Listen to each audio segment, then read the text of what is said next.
একজন পাইলট যদি বি-2 বম্বার বিমানের ভেতরে টয়লেট ব্যবহার করতে চান তাহলে তার খরচ হতে পারে প্রায় $23,000।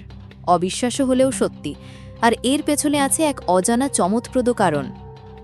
বি-2 স্পিরিট হল বিশ্বের সবচেয়ে উন্নত সামরিক বিমানগুলোর একটি। এটি এমনভাবে ডিজাইন করা হয়েছে যাতে শত্রু রাডারে ধরা না পড়েই পুরো পৃথিবী ঘুরে মিশন সম্পন্ন করতে পারে। এই বিমানটি দীর্ঘ পাল্লার মিশনের জন্য বিখ্যাত। একবার এই বি-2 বিমানটি আমেরিকা থেকে আফগানিস্তান পর্যন্ত এক টানা উড়ে মিশন শেষ করে আবার ফেরত এসেছে, সবকিছু মাত্র 34 ঘন্টার মধ্যে। তবে প্রশ্ন হল, এত দীর্ঘ যাত্রায় পাইলটরা কিভাবে টিকে থাকেন? বিশ্রাম, খাওয়া দাওয়া কিংবা টয়লেট? আসলে বি-2 শুধু একটি স্টেলথ বম্বার না, এটি এক প্রকার উড়ন্ত হোটেল বললেই চলে।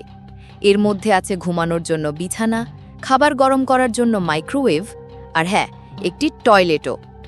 কিন্তু এই টয়লেট কোনো সাধারণ টয়লেট না, এর দাম $23,000।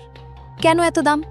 কারণ এটি এমনভাবে তৈরি করা হয়েছে যাতে এটি উচ্চতা, নিম্ন চাপ এবং দীর্ঘ মিশনের চাপে নিখুঁতভাবে কাজ করতে পারে। যখন পুরো বিমানটির দাম $2 বিলিয়ন, তখন $23,000 এই টয়লেট আসলে খুবই সামান্য একটা খরচ।